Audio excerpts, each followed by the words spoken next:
జై శ్రీమన్నారాయణ. మనమందరం కూడా పూజ చేస్తాం. ఎంతో భక్తి శ్రద్ధలతో శ్రీవారిని అర్చిస్తూ అమ్మవారిని కూడా కొలుస్తూ చేస్తాం. కానీ మనకున్నటువంటి కోరికలు ఎలా కోరుకోవాలి అనే దాని మీద చాలామందికి అపోహలు ఉన్నాయి.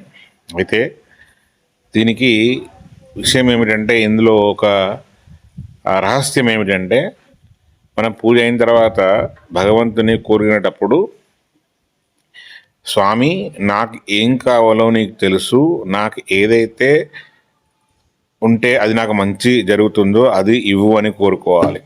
అంతే తప్పించి అది కావాలి ఇది కావాలని కోరుకోవడం అనేది వాస్తవానికి మంచిది కాదని చెప్పాలి. ఎందుకంటే ఉదాహరణ చెప్తా మీకు.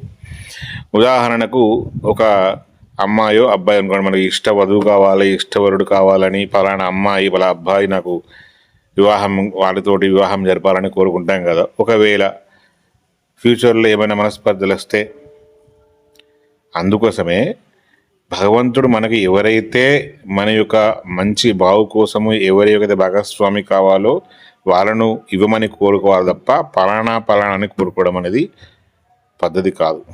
అంటే మనం అడిగితే పిరికడు, ఆయన ఇస్తే అనంతం.